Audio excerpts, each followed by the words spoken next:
हम सबके जीवन में ढेर सारे रंग होते हैं। जब हमारे मनमाफिक काम होता है तो हम खुशी से झूमने लगते हैं, लेकिन जब कुछ ऐसा होता है जो हमें पसंद न हो तो हमें बहुत दुख होता है। यानी अलग अलग परिस्थितियों के अनुसार हमारे स्वभाव में परिवर्तन होता रहता है।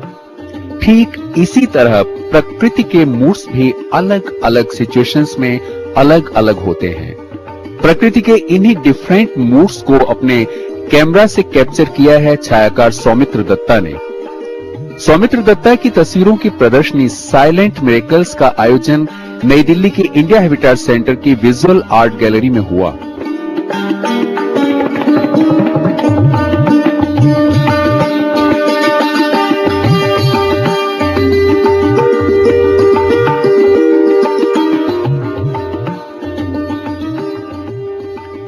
हम जितना ज्यादा प्रकृति को जानने की कोशिश करते हैं, ये उतनी ही दिलचस्प पहेली बन जाती है। ज्यादातर मौकों पर ये शांत रहकर ही अपने अनुपम सौंदर्य का दर्शन हम सबको करवाती है।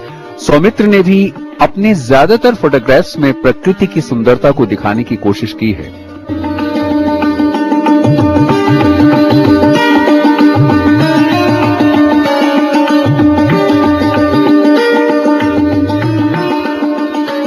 इन तस्वीरों में दिखाई दे रहे दृश्य बिल्कुल वास्तविक हैं, यानी कि इन तस्वीरों में फोटो एडिटिंग सॉफ्टवेयर की सहायता से कोई बदलाव नहीं किया गया है।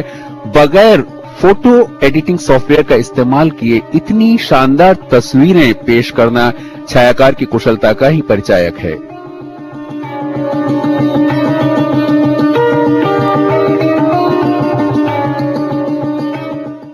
आप गौर से देखिए, माने you go deep into nature, then nature will relate, nature will speak to you. There is so much of potential into the nature, and there is so hidden beauty and the spirit, the energy inside the nature. If you submit yourself, if you meditate, then nature will reveal, nature will unveil its beauty. And through that, you try to convey the message so that our pristine nature should be kept as it is for our future generation, and to rejuvenate our soul.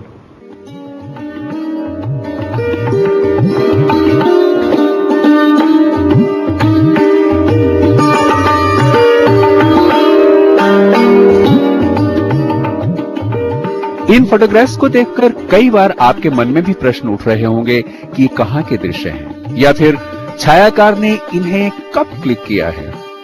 इन तस्वीरों के पीछे भी एक विस्तृत कथा संसार छिपा हुआ है। ये तस्वीरें भारत के अलग अलग हिस्सों की हैं। पश्चिम बंगाल से लेकर तमिलनाडु और मुंबई के जुहू बीच से लेकर ओडिशा के समुद्र तटों पर होने वाली प्रकृति की नटखट अटखेलियों को भी छायाकार ने बड़े ही कलात्मक ढंग से अपने कैमरा से कैप्चर किया है।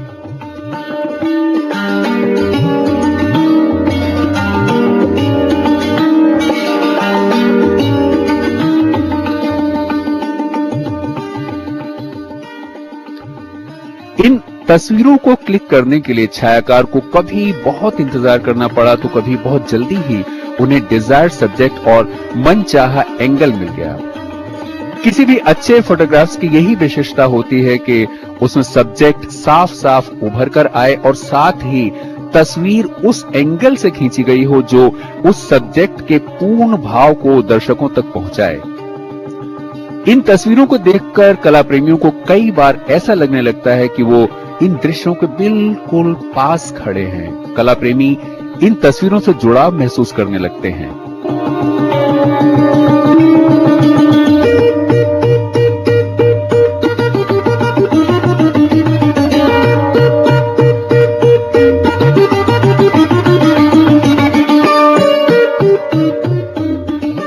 छायाकार ने प्रकृति के ढेर सारे एलिमेंट्स को अपनी तस्वीरों में पेश करने का प्रयास किया है। इन तस्वीरों को जिस लाइटिंग कंडीशन में क्लिक किया गया है वो भी इसकी खूबसूरती में इजाफा करने में सहायक साबित हुए। मध्यम रोशनी में क्लिक की गई इन तस्वीरों को देखकर कई बार तो ऐसा लगता है कि ये पेंटिंग्स हैं। ये छायाकार की कलात्मकता ही है जिससे ये तस्वीरें हम सबसे संवाद करती मालूम होती हैं।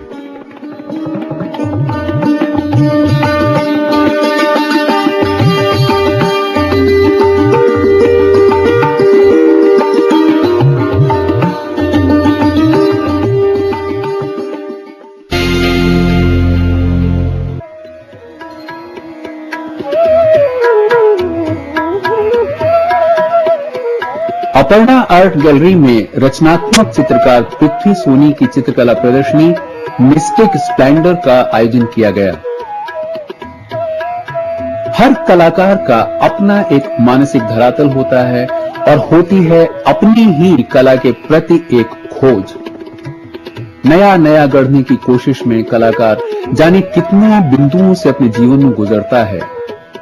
उसका बचपन, उसका परिवार, उसका अपना आसपास, शिक्षा, आजीविका, ये पूरा परिवेश है जो एक कलाकार को उसकी संपूर्णता तक पहुंचाता है। कला की सर्जना में एक तत्व जो सबसे अधिक अहमियत रखता है वो है सौंदर्य बोध और कला से रोमांस।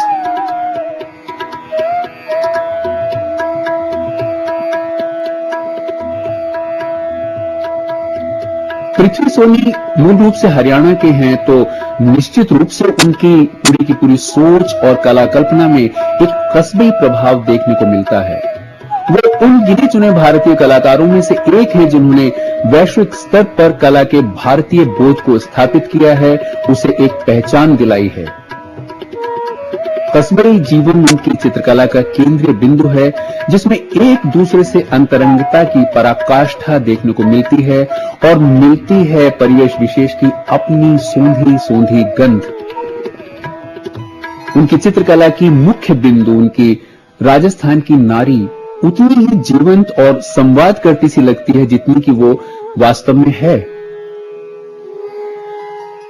मैं स्टार्टिंग मेरी जो है वो बैनर्स, फिल्म के बैनर्स जो पहले हाथ से बनते थे, वहां से मेरा कैरियर शुरू हुआ। और फर्स्ट जो चांस मुझे मिला वो फिल्म संगम, राज कपूर साहब की आर.के. फिल्म्स में का मेरा पहला मैंने स्केच किया, जो वहां से मेरा कैरियर स्टार्ट हुआ as a banner artist. Banner sketch मैंने वहां से शुरू किया।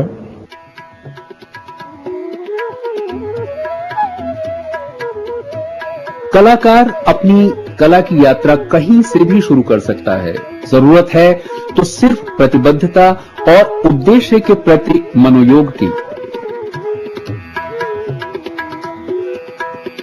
अगर उनके बनाए चित्रों को गौर से देखा जाए तो सिनेमाई संरचना उनमें मौजूद है और यही वो गुण है जो उनकी चित्रकला के विषयों को कहीं अधिक सजीव बनाता है। अपने परिवेश के लोग, उसकी विशेषताएं और सौंदर्य बोध पृथ्वी सोनी को एक ऐसे धरातल पर ला खड़ा करते हैं जहां सिर्फ सौंदर्य है अपनी शाश्वतता के साथ सजीव, फिर चाहे वो मानव हो या फिर प्रकृति। नैसर्गिक भारतीय नारी सौंदर्य, वो कस्बई हो या आदिवासी, और भारतीय संगीत का लोक तत्व, इन दोनों के प्रति पृथ्वी सोनी का निश्चल समर्पण देखते ही बनता है। ये दोनों ही पृथ्वी सोनी की चित्रकला में सबसे ज्यादा सम्मान के साथ स्पेस पाते हैं। कैनवास पर उन्होंने ऑयल का इस्तेमाल किया है, जिसमें सबसे ज्यादा सहायक सिद्ध हुए हैं उनके रंग। ये रंग हल्के भी हैं और गहरे भी, पर जो सबसे महत्वपूर्ण है वो है उनका वाइब्रेटिंग होना, और ये वाइब्रेशन उनकी चित्रकला को जहां ला खड़ा करती है वो अद्भुत है, अनोखा है। सचमुच एक ऐसी प्रदर्शनी जो वर्षों में कहीं देखने को मिलती है।